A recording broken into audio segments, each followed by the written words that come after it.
2 मिनटं 2 मिनटं साहेब 2 मिनटं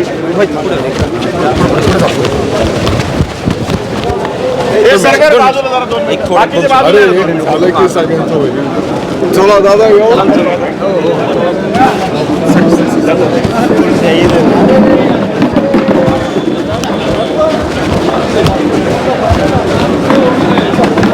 साइड साइड साइड अरे यार ए दादा इकडे अरे बाकीचे बाजूला आता वरती भेटले ना रे बाकीचे शेती संपू ए स्टार्ट येईल रेड लागेल का रेड सर रेड लागेल का रेड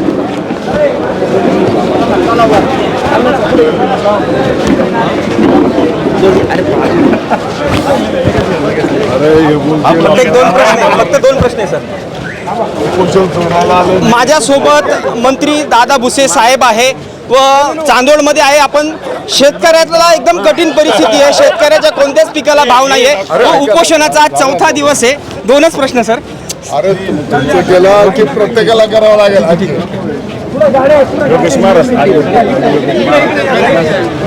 कांदा व मका उत्पादक शेतकऱ्यांच्या मागण्यांच्या संदर्भामध्ये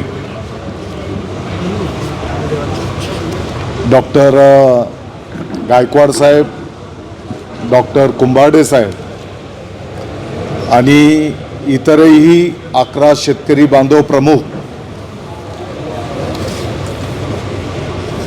आणि त्यांना पाठिंबा देत अनेक शेतकऱ्यांनी कांदा व मका उत्पादक शेतकऱ्यांना न्याय मिळाला पाहिजे, त्यांच्या मागण्यांच्या संदर्भामध्ये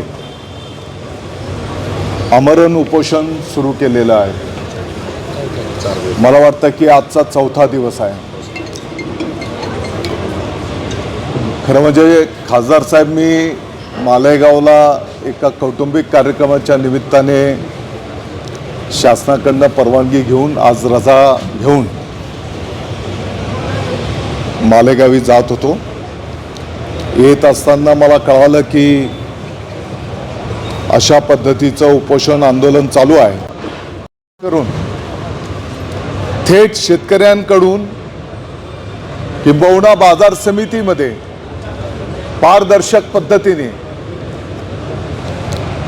शेतकऱ्यांचा कांदा खरेदी करणं आणि आपल्या देश पातळीवर ज्या ठिकाणी कांद्याचे दर वाढलेले असतील त्या ठिकाणी त्या ग्राहकांनाही एक मर्यादित दरामध्ये तो उपलब्ध करून देणं, म्हणजे कांदा उत्पादक शेतकऱ्यांनाही दिलासा मिळू शकेल आणि इतरही काही उपाययोजना करून.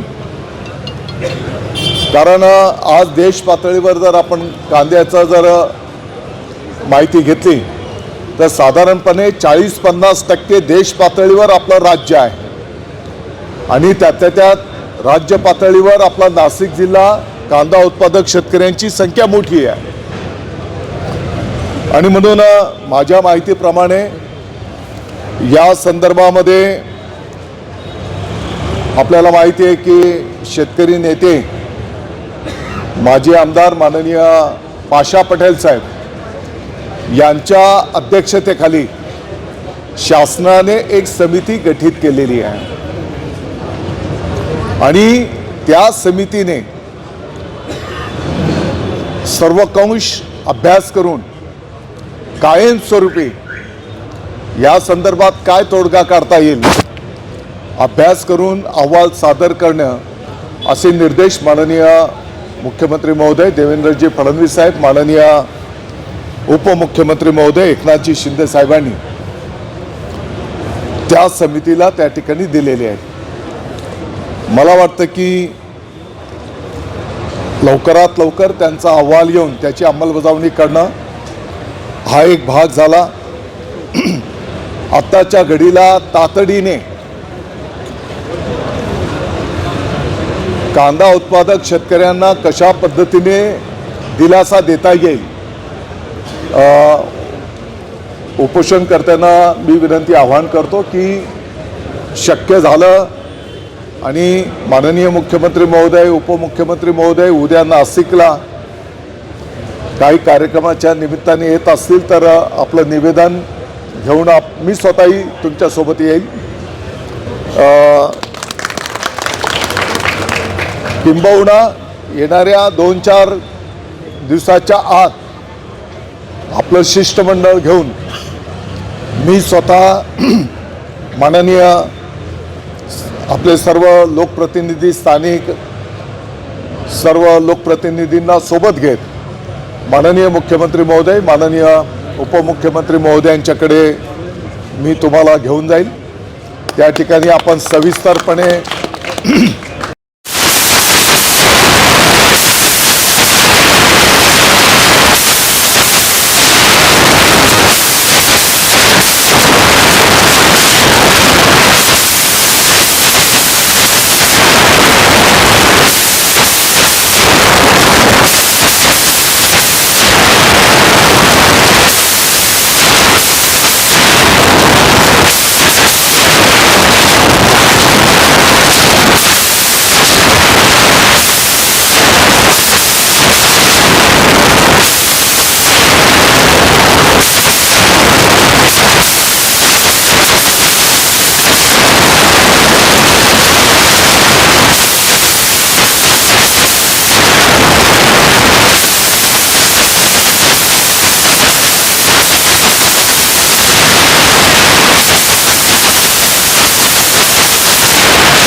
नुकसान त्या ठिकाणी होतं ही वस्तुस्थिती आहे.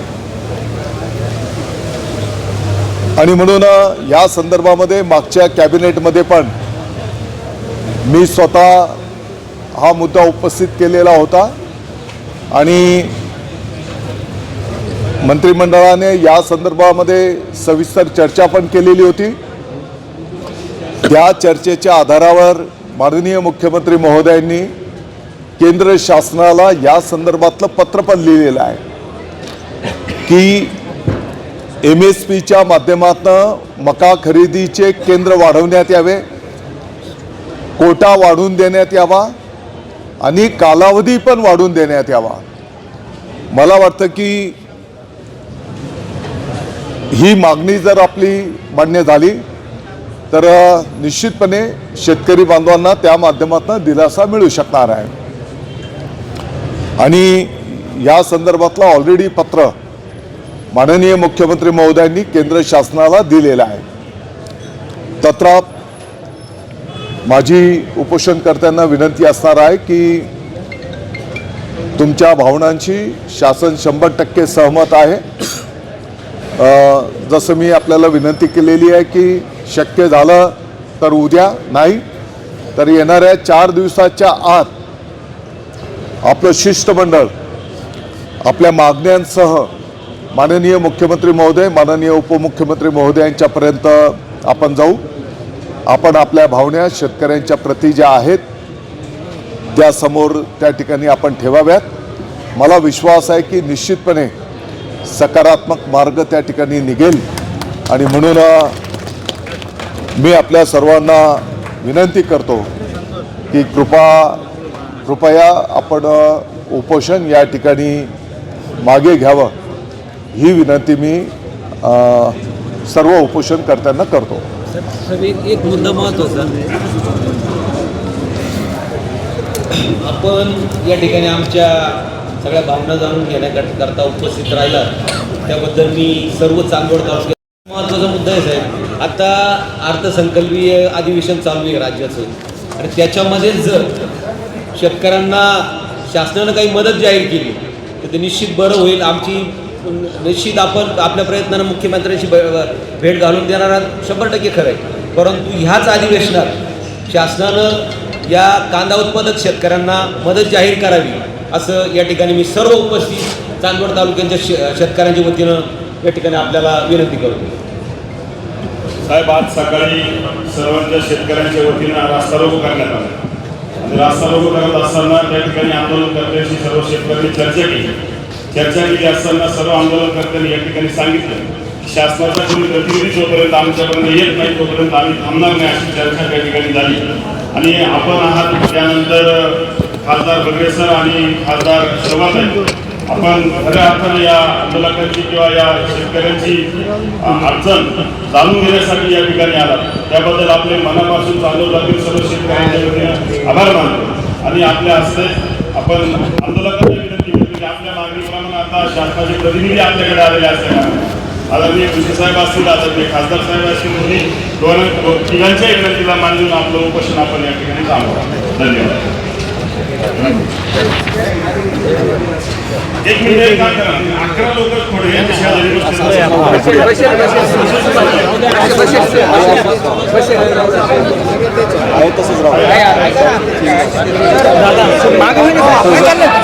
बगरे साहेब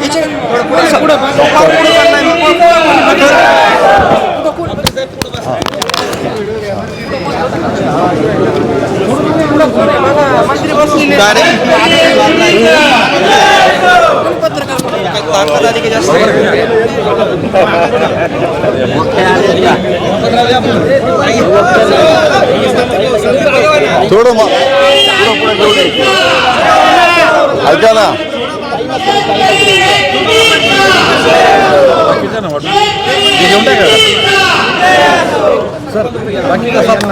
हात खाली हो. संपतरावला सर, भीमराव संपतरावला अनिल आमदार मामा साहेब इकडे. अरे आणखी दे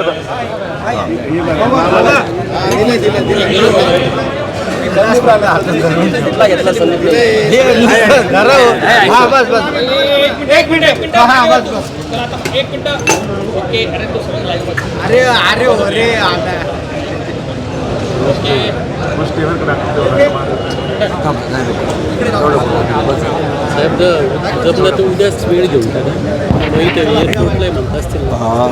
उद्या आपलं त्याला येत आहे नाशिक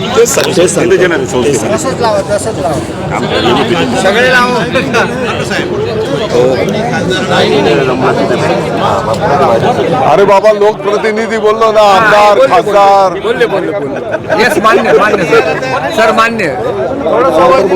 नाही, मी बोललो लोकप्रतिनिधी म्हणजे शब्द बरोबर. आपले आमदार महोदय, खासदार महोदय. झालं ना आता. अरे उपोषण करते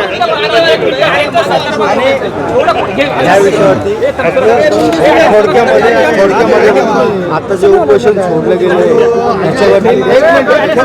त्याच्यावरती थोडक्यात बोला आणि नंतर एक दुसरा राजकीय प्रश्न तो काही हे नाही. थोडं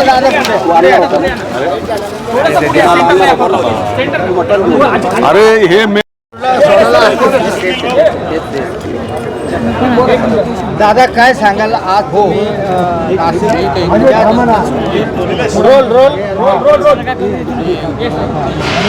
नाशिक जिल्ह्याच्या चांदवड येथे साहेब नाशिकच्या चांदवडमध्ये गेल्या 4 दिवसापासून कांदा मका उत्पादक शेतकरी आंदोलन करत होते व आमरण उपोषण सुरू केलं होतं. तुम्ही आज या ठिकाणी आलात आणि त्यांचं उपोषण सोडलं, काय आश्वासन दिलं? थोडक्यात घ्या. नाशिक जिल्ह्याच्या चांदवड येथे कांदा व मका उत्पादक शेतकऱ्यांना न्याय मिळाला पाहिजे. MSP दराने मक्याला खरेदी केलं पाहिजे. कांदा उत्पादक शेतकऱ्यांनाही न्याय मिळाला पाहिजे. या मागणीसाठी डॉक्टर सयाजीराव गायकवाड, डॉक्टर आत्माराम कुंभारडे, संजयजी जाधव, विलासजी भदर, संपतराव वक्ते, विजयजी जाधव, भीमराव जेजुरे, समाधान जामदार, अनिलजी ठोके, दशरथजी ठाकरे, संदीपजी चव्हाण आणि इतरही काही शेतकरी गेल्या 4 दिवसापासून उपोषणाला बसलेले होते.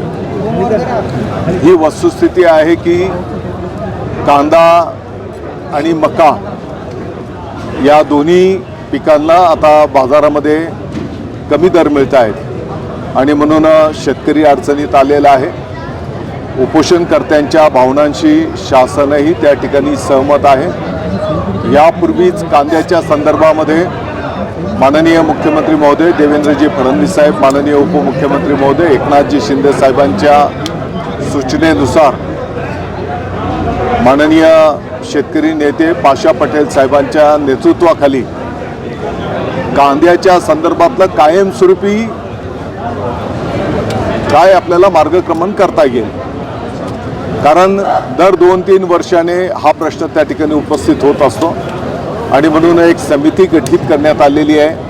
नाफेडच्या माध्यमातून इंटरव्ह्यू करणं, कांदा उत्पादक शेतकऱ्याला 2 पैसे जास्तीच्या दराने थेट शेतकऱ्यांकडनं तो कांदा खरेदी करणं, त्याच्यामध्येही पारदर्शकता असली पाहिजे आणि देश पातळीवर ज्या ठिकाणी कांदा जास्ती महाग दराने विकला जात असेल त्या ठिकाणी केंद्र शासनाच्या माध्यमातून कांदा नागरिकांसाठी पण उपलब्ध करून देणं, असे त्याच्यासोबतच कांदा साठवणूक करणं, कांद्यावर प्रक्रिया करता येईल का, त्या ठिकाणी या समितीने अहवाल देणं अपेक्षित आहे. त्याच्यासोबतच आत्ताच्या घडीला तातडीने या शेतकऱ्यांना कशा पद्धतीने मदत देता येईल हाही विषय आम्ही माननीय मुख्यमंत्री महोदय, उपमुख्यमंत्री महोदयांच्या समोर ठेवणार आहोत. मक्याच्याही संदर्भामध्ये साधारणपणे 2400 रुपये MSP असताना आत्ताच्या घडीला 1400 ते 1600 रुपये दराने मार्केटमध्ये मका विक्री होते आहे. चालू वर्षाला कांदा असेल, मका असेल याचं उत्पादनही मोठ्या प्रमाणात आलेलं आहे आणि म्हणून मका उत्पादक शेतकऱ्यांनाही त्या ठिकाणी न्याय मिळाला पाहिजे. मला वाटतं की यापूर्वीच कॅबिनेटमध्ये या संदर्भातली चर्चा झालेली आहे. माननीय मुख्यमंत्री महोदय देवेंद्रजी फडणवीस साहेबांनी केंद्र शासनाला महाराष्ट्राच्या मका उत्पादक शेतकऱ्यांच्या संदर्भामध्ये माहिती दिलेली आहे. MSP दराने मका जास्ती खरेदी करणं, त्याचा लक्षांक वाढवून देणं, कोटा वाढवून देणं, त्याच्यासोबतच केंद्र वाढवणं आणि त्याच्या साठवणुकीची पण जी काही व्यवस्था करायची आहे ती पण त्या ठिकाणी करणं, या संदर्भामध्ये स्वतः माननीय मुख्यमंत्री महोदय त्या ठिकाणी लक्ष घालून आहेत. मी उपोषण करताना या संदर्भातली सविस्तर माहिती दिलेली आहे आणि शक्य झालं तर या 4 दिवसाच्या आत उपोषणकर्त्यांचं शिष्टमंडळ स्थानिक सर्व लोकप्रतिनिधींच्या उपस्थितीमध्ये माननीय मुख्यमंत्री महोदय, माननीय उपमुख्यमंत्री महोदयांना भेटून चर्चा ते करतील आणि त्याच्यातून निश्चितपणे त्यांचं समाधान होईल. दादा, दुसरा विषय असा आहे की कालपासून विसरल कंपनी विरोधामध्ये रोहित पवारांनी जे आंदोलन केलं तर आजही बारामतीमध्ये त्याविषयी झालेले आहे आणि विशेष म्हणजे उपमुख्यमंत्री एकनाथ शिंदेंनी सर्व आमदारांना निर्देश दिले की विसरल कंपनीमध्ये जायचं नाही. काय कारण असू शकतं? मला वाटतं की ज्या पद्धतीने या कंपनीच्या विमानांचे अपघात आणि आता आपण जर बघितलं असेल तर त्यांची जी काही तपासणी करण्यात आली, ऑडिट करण्यात आलं, त्याच्यामध्ये बरेचसे दोष त्या ठिकाणी दिसून आलेले आहेत. आम्हीच शिंदे साहेबांना विनंती केलेली आहे की तुमचाही मोठा प्रवास विमानांच्या माध्यमातून असतो तर त्यामध्ये काळजी घेणं गरजेचं आहे, असं विनंती आम्ही शिंदे साहेबांना केलेली आहे. दादा, अजित पवारांना न्याय मिळावा याकरता रोहित पवार आणि त्यांचे नातेवाईक जे आहेत बारामती पोलीस स्टेशनला ठिय्या मांडतात. एका उपमुख्यमंत्र्याच्या नातेवाईकाला जर हिवाळ्यात असेल त्यांचा गुन्हा दाखल केला जाते, काय सकाळपासून ते बसले? आपल्या सर्वांना माहिती आहे की या संदर्भामध्ये स्वतः माननीय मुख्यमंत्री महोदयांनी चौकशी करण्याचं मला वाटतं की दुसऱ्याच दिवशी आश्वासित केलेलं आहे.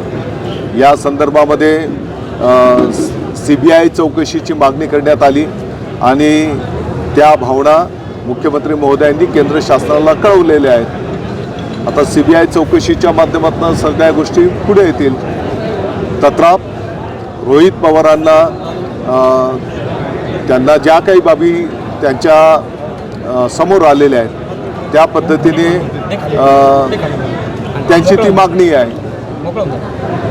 दादा त्यांना संजय राऊत यांनी पण असा हाच प्रश्न उपस्थित केला आहे की जो आता मी तुम्हाला पहिला प्रश्न विचारला की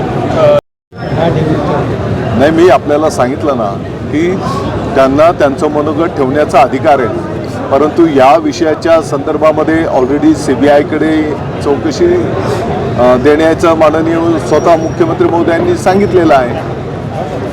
आणि एक मिनिट संजय दादा अजित पवारांच्या अजित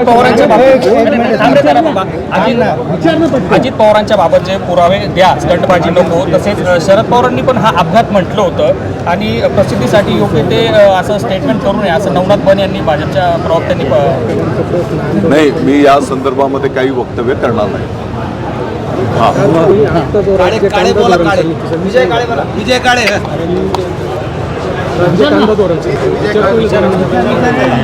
राज्य कांदा धोरण समितीने 2002 मध्ये सुद्धा राज्य शासनाने ती समिती नेमली होती, परंतु त्याची अंमलबजावणी राज्य सरकारने केली नाही. आता 2025ला सुद्धा आपल्या सरकारने नाही, मी आपल्याला जी माहिती दिली माननीय पाशा पटेल साहेबांच्या नेतृत्वाखाली हा आत्ताचा विषय आहे आणि त्यांनी तेही शेतकरी नेते आहेत, त्यांना शेतीच्या संदर्भातलं सर्व कष्ट ज्ञान आहे आणि त्यांनी शेतकरी उत्पादक शेतकऱ्यांच्यापासून तर अगदी निर्यातीपर्यंत प्रक्रियेपर्यंत सर्व घटकांशी संवाद साधून त्या समितीने शासनाला अहवाल द्यायचा आहे की जेणेकरून कांदा उत्पादक शेतकऱ्यांना कशा पद्धतीने न्याय मिळेल की एक वाजवी दरामध्ये कांदा उपलब्ध होईल. म्हणजे ज्या पद्धतीने आता आपण शासनाच्या वतीने कांदा चाळींचा प्रकल्प कृषी विभागाच्या माध्यमातून दिले जातात, असे वेगवेगळे काय केलं तर कांदा उत्पादक शेतकऱ्यांना न्याय मिळू शकेल, ही त्याच्या पाठीमागची भावना आहे. मराठवाड्या संदर्भात नाफेडच्या नोंदणीकृत मका शिल्लक आहेत. अनेक शेतकरी आता वेटिंगला आहे की आमची मका कोणीतरी घेईल, नाफेडवाले घेतील, परंतु जी नोंदणीकृत मका आहे ती शासन घेत नाहीये. कुठे बारदान शिल्लक नाही. मी आपल्या माहितीकरता तेच सांगितलं की या संदर्भामध्ये मागच्या कॅबिनेटमध्ये सविस्तर चर्चा झालेली आहे. माननीय मुख्यमंत्री महोदयांनी केंद्र शासनाला या संदर्भामध्ये कळवलेलं आहे आणि कोटा वाढवून द्या, कालावधी वाढवून द्या आणि यासाठीचं जे काही सुविधा लागतात, मग बारदान असेल, गोडाऊन्स असतील आणि जास्तीत संस्था पण त्या ठिकाणी कार्यरत करा आणि शेतकऱ्यांचा माल खरेदी करा, या सर्व सूचना माननीय मुख्यमंत्री महोदयांनी दिलेल्या आहेत. मराठा आंदोलक मनोज जरांगे यांनी एक वक्तव्य केलं आहे की 1 फेब्रुवारी 6 फेब्रुवारी दरम्यान माझ्या विरोधात एक मोठा कट झालेला होता असं त्यांनी गौप्यस्फोट केला. मंत्रालयात तो पण मनोज जरांगे यांनी असा गौप्यस्फोट केला की 1 फेब्रुवारी ते 6 फेब्रुवारी दरम्यान माझ्या विरोधात मंत्रालयात कट झाला. आता त्याचं उत्तर मी कसं काय देऊ शकेल? काय कट होता, कोणी कट केला, त्याच्याकडनं माहिती घ्या. संजय राऊत यांची निर्दोष मुक्तता झाली. दादा एक प्रश्न बघ, मूळ विषयाचं महत्व कमी होईल. आपला ग्रेनर होता, ग्रेनर बाकीचे खाली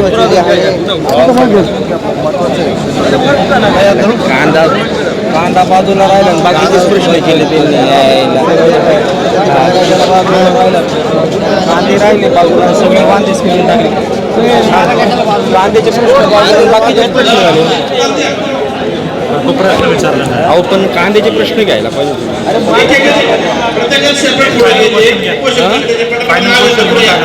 आता ते झाले किती दिवसात त्यांना अनुदान किती दिवसात भेटेल?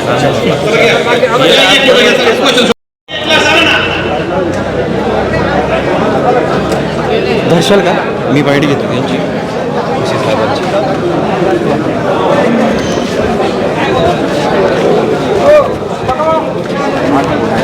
सरक रे, बाईट घ्यायची का? थोडी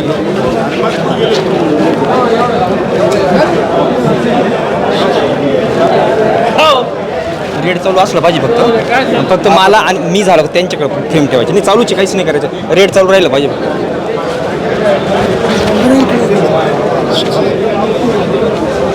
बटन बिटन काय काहीच नाही दाबायचं, फक्त हे रेट चालू राहिलं पाहिजे. हे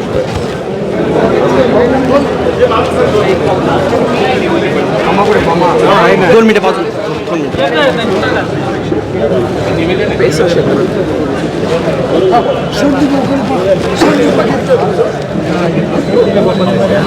असा चेहरा असा आला पाहिजे. हे बघा खाली एवढा वर नाही आला पाहिजे.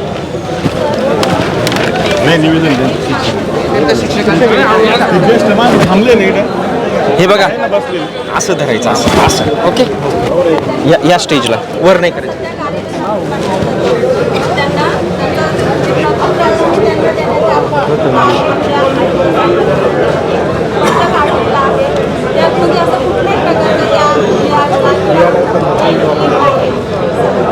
आणि पत्राचाही संग्रह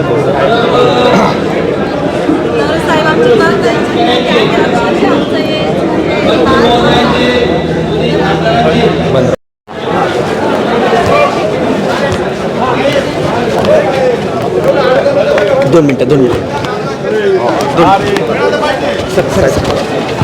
साहेब 2 मिनिटं.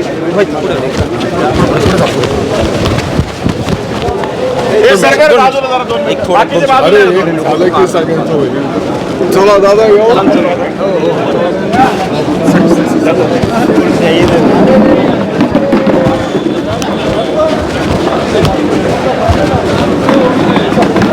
साईड. अरे यार ए दादा इकडे. अरे बाकीचे बाजूला आता वरती भेटले ना रे बाकीचे सगळे शेती ए स्टार्ट येईल. रेड लागेल का? रेड सर रेड लागेल का? रेड